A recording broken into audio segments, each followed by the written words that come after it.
que é pecado em demasia.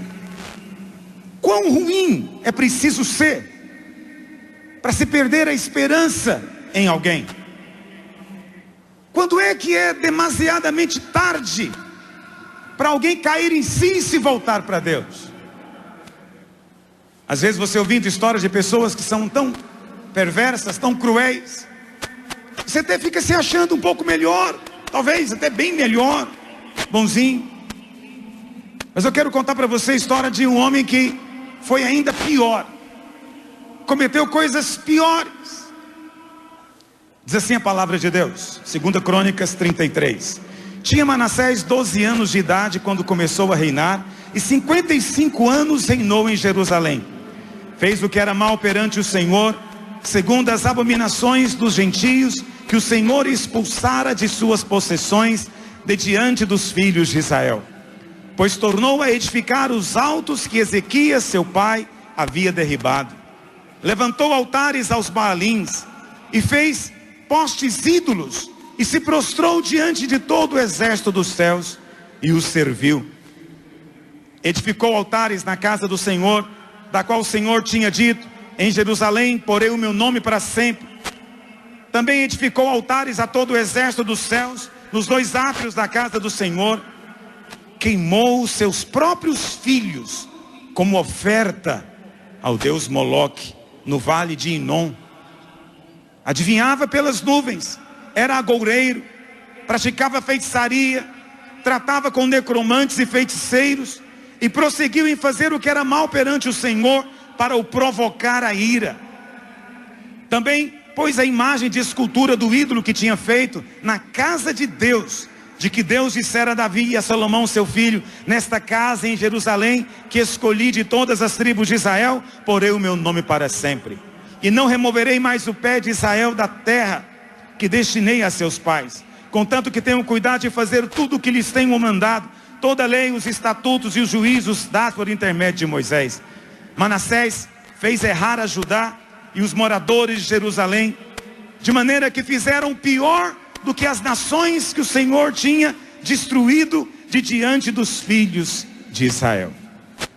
Aqui está a descrição desse homem. A Bíblia fala uma série de coisas que ele fazia, e diz que provocou a ira de Deus. E talvez você pode pensar: ainda bem que eu não estou nesse grupo, ainda bem que eu não faço essas coisas que esse homem perverso fazia. Eu penso que eu devo ser até uma pessoa boazinha. Mas eu queria enumerar com você mais uma vez aquilo que ele fazia, e talvez te dar uma ótica mais abrangente, para que você perceba que talvez eu e você não sejamos assim tão diferentes de Manassés. Talvez eu e você não sejamos assim tão bonzinhos comparados com ele. Primeiro, no verso 3, diz que ele praticou idolatria. Ele fez postes ídolos, levantou altares a Baal, se prostrou diante do exército do céu. Ele edificou altar pagão. Idolatria é dar honra de Deus a qualquer coisa ou pessoa que não é Deus. Nesse sentido, temos uma geração que dá honra devida a Deus, a ciência, a natureza, a entidades, pessoas, filosofias, ideologias. Dizem que toda a esperança está numa ideologia.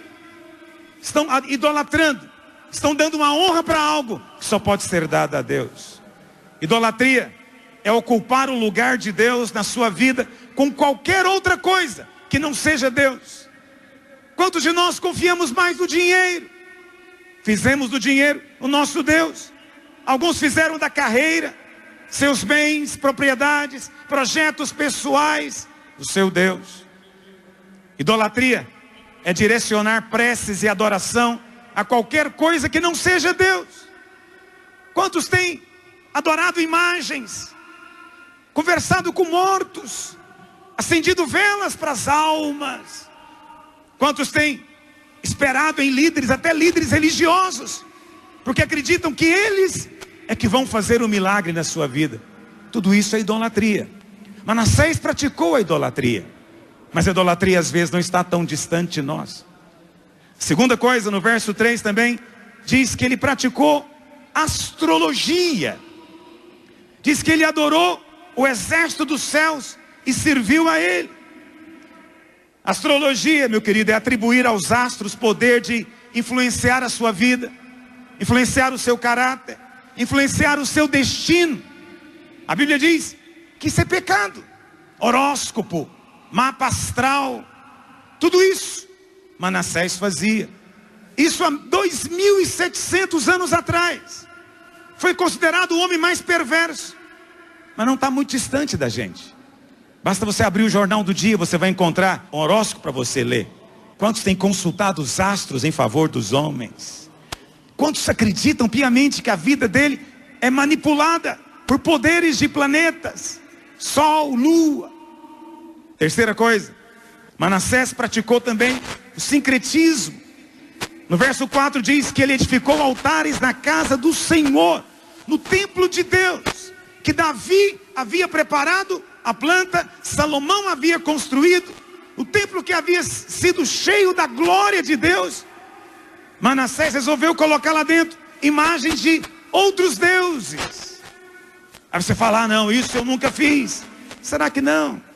Quando você diz que todos os caminhos levam a Deus, você está colocando todos os ídolos juntos de Deus.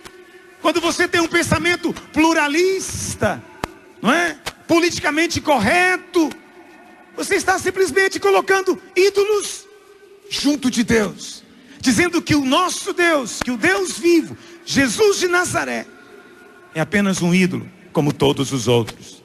No verso 6, diz que Manassés ofereceu os próprios filhos, diz assim, queimou Manassés seus filhos como oferta no vale do filho de Inom. Aí você fala, não pastor, isso aí eu estou fora. Isso aí de fato eu estou fora. Não dá para imaginar iniquidade maior do que essa. De uma mãe gerar um filho por 9 meses, e depois quando o bebê nascer, ao invés de consagrá-lo a Deus para que se torne um homem bem-sucedido e feliz, ao invés de fazer isso, Manassés e sua esposa pegavam o bebê e sacrificavam para um ídolo.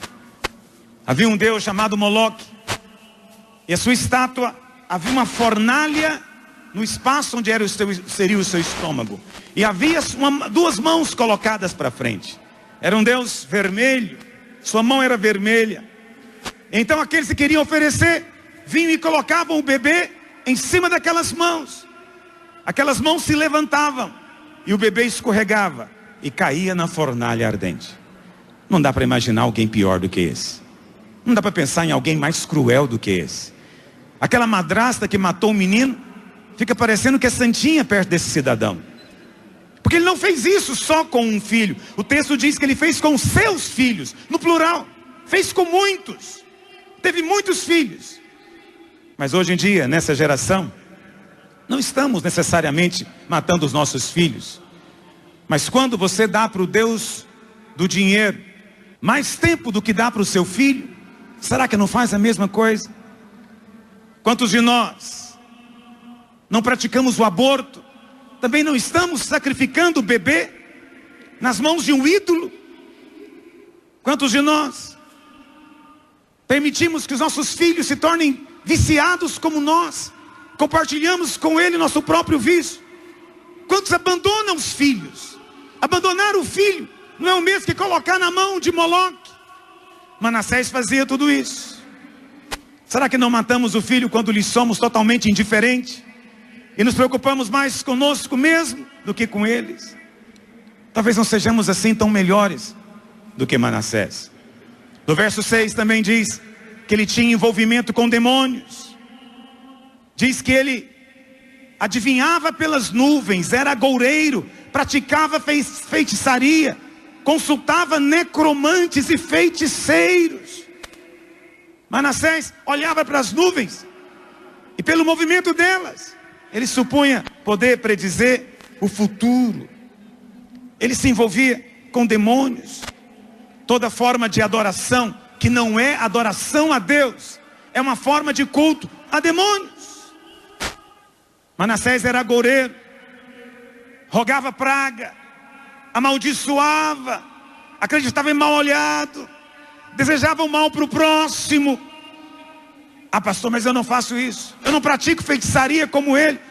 Mas quantos de nós não cremos na mandinga, no amuleto? Quantos de nós não fazemos despacho, até mesmo um voduzinho? Brincamos com forças espirituais malignas. No verso 9 diz que ele vivia debaixo de influência maligna, e ele era uma influência maligna. O verso 9 diz que Manassés fez errar todos os moradores de Jerusalém. Ele não era apenas um homem mau, ele conseguiu influenciar toda a cidade para que seguisse a metodologia que ele fazia. Essa é a história de Manassés. É isso que ele vivia. Acabei de mostrar para você que às vezes não somos muito diferentes dele. Você pode pensar, pastor, isso é tudo? Essa é a história? No verso 10, a história começa a mudar. Diz assim: falou o Senhor a Manassés e ao seu povo, mesmo nesse ambiente terrível, mesmo com todo esse tipo de devassidão e afastamento de Deus, a Bíblia diz que Deus mandou profetas, mas eles não deram ouvido. Hoje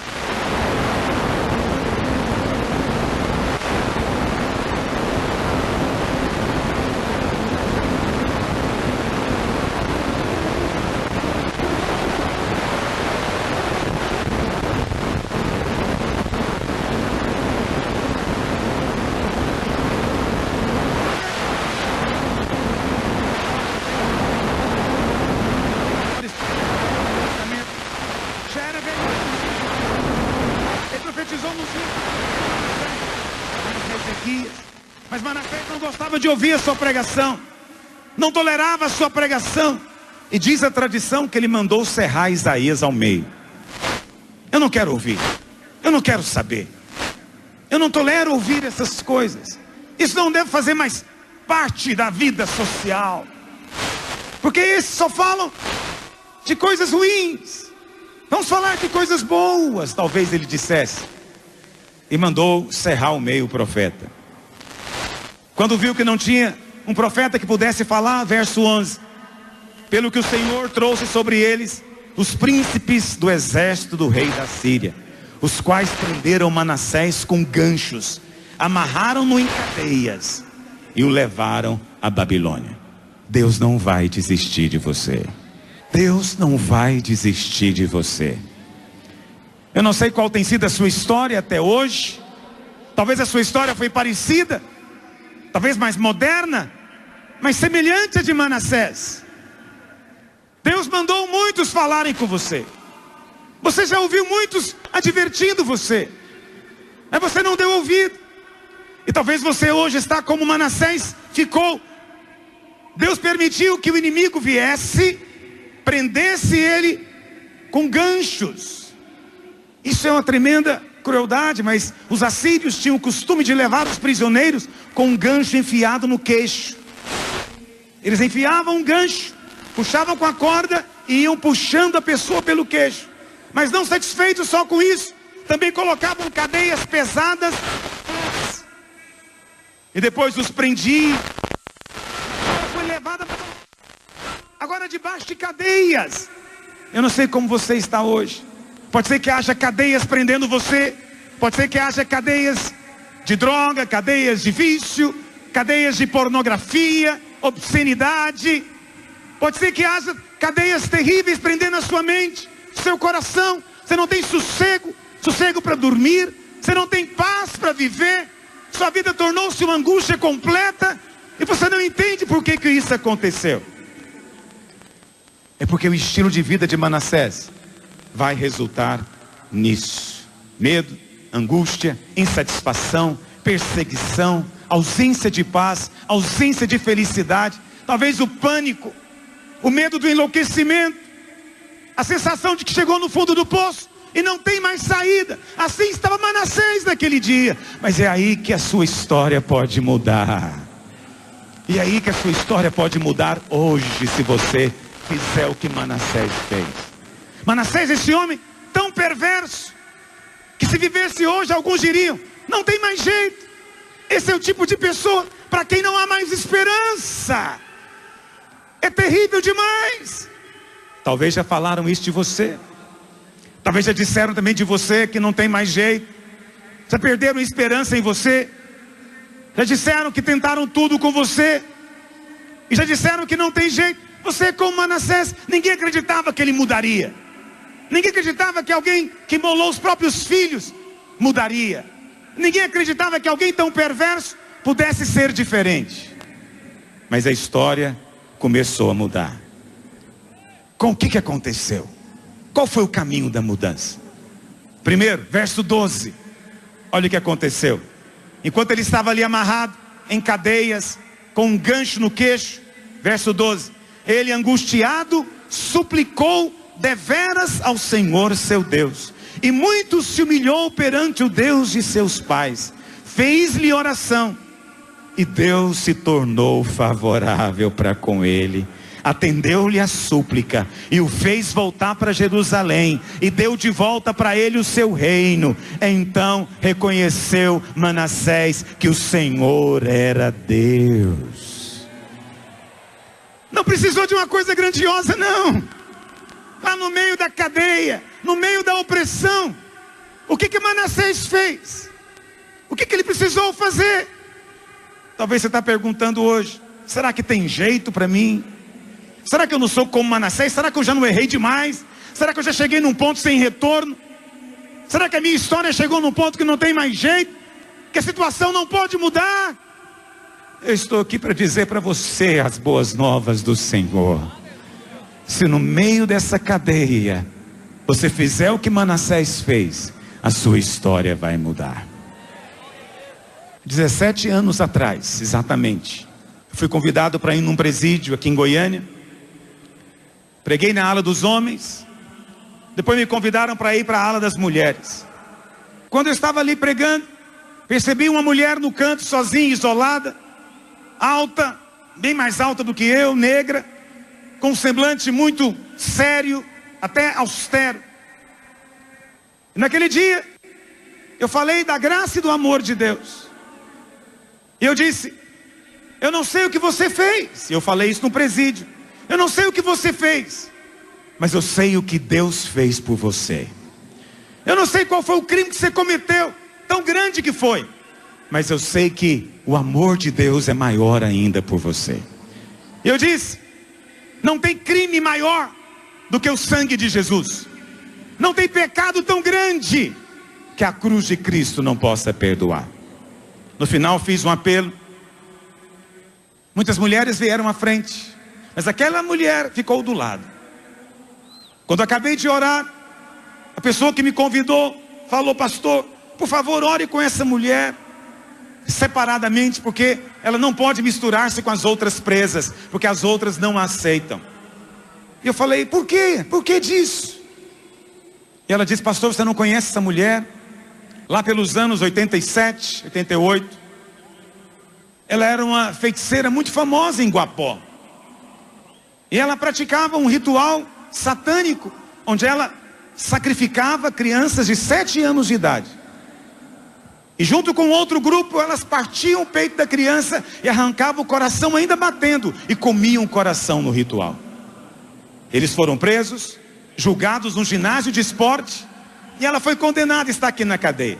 As outras presas se acham muito boas e não aceitam que ela chegue perto, porque ela é a pior de todas. Eu cheguei perto daquela mulher, ela olhou para mim e ela falou: pastor, o que você pregou serve para mim. O meu pecado pode ser perdoado. Eu posso ter um novo começo. Eu olhei bem nos olhos dela e disse para ela o que eu digo para você hoje: não há pecado maior do que o sangue de Jesus. Pastor, você sabe o que eu fiz? Ela perguntou. Você sabe o que eu fiz? Eu falei: sei o que você fez. Deus também sabe o que você fez. E antes que você nascesse e pudesse fazer qualquer coisa, Ele resolveu enviar o seu Filho, Jesus Cristo, para pagar o preço pelo seu pecado. E se você agora se humilhar e orar, entregar a sua vida recebê-lo como Senhor, você vai nascer de novo. A velha viúva vai morrer e vai surgir uma nova pessoa. Ela chorava copiosamente. Ela chorava porque parecia inacreditável. As outras presas saíram de perto porque ninguém acredita que há esperança para certas pessoas. Eu estou contando para você essa história, você deve estar pensando, mas imagina, eu nunca fiz nada nem perto do que essa mulher fez. Por isso mesmo, se houve perdão para ela, tem perdão para você também. Se houve transformação para ela, vai ter transformação para você hoje também. O que Manassés fez, que você também precisa de fazer? Olha o que o texto diz, no verso 10. Ele, angustiado, suplicou deveras ao seu Deus, e muito se humilhou. Primeira coisa que você tem que fazer, filho, você vai ter que se humilhar e se arrepender. Arrepender é mudar de mente, é mudar de opinião a respeito do pecado, é parar de achar que é normal, é mudar o seu conceito politicamente correto e dar um nome certo para as coisas, é reconhecer que muito daquilo que você tem feito tem trazido a ira de Deus, porque é pecado. É preciso se humilhar diante de Deus, receber a palavra da salvação. Você sabe, talvez também haja no nosso meio pessoas que já ouviram essa palavra, que já foram ao encontro, já tiveram de fato um encontro com o Senhor, mas que depois retrocederam, voltaram. Eu quero falar essa palavra para você também. Certa vez, Eliseu estava com seus discípulos na beira do rio Jordão, e um dos seus discípulos estava com o machado cortando uma árvore para tirar lenha, e de repente o machado saiu do cabo e caiu no rio Jordão. E eles chamaram o profeta e disseram: o que faremos agora? O machado era emprestado. Eliseu falou: não se preocupe, o machado vai boiar. Mas o que Eliseu pediu? Eliseu falou: onde foi que o machado caiu? Ele não podia orar em qualquer lugar, não podia falar de qualquer lugar. Ele perguntou: onde foi que o machado caiu? Porque é lá onde o machado caiu que eu vou lançar o cabo e o machado vai flutuar. A mesma coisa eu digo para você também hoje, filho. Onde foi que você caiu? Você tem que voltar lá naquele lugar onde você caiu, voltar aí na sua lembrança, voltar no seu pensamento. Onde foi o lugar que você caiu? E nesse lugar que você caiu, você tem que tomar uma decisão hoje. Eu vou voltar para Deus, eu vou retornar para o meu Deus. Há uma história para ser recontada, sua vida vai ser transformada, mas é preciso que você se humilhe. Diga: Senhor Jesus, eu reconheço que sou pecador e eu me arrependo diante do Senhor.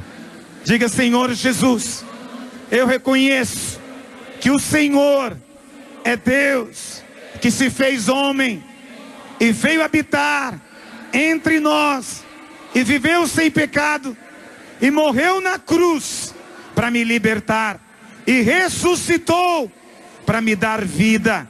Diga: Senhor Jesus, lava os meus pecados, perdoa-me, faz de mim uma nova pessoa. Eu te convido, entra em mim agora, faz de mim a tua casa e a tua habitação. Diga: eu já sinto a tua presença fluindo em mim, e eu sei que o meu nome está escrito no teu livro. Diga: e a minha vida nunca mais será a mesma, em nome de Jesus. Aleluia, aleluia. Jesus Cristo mudou meu viver.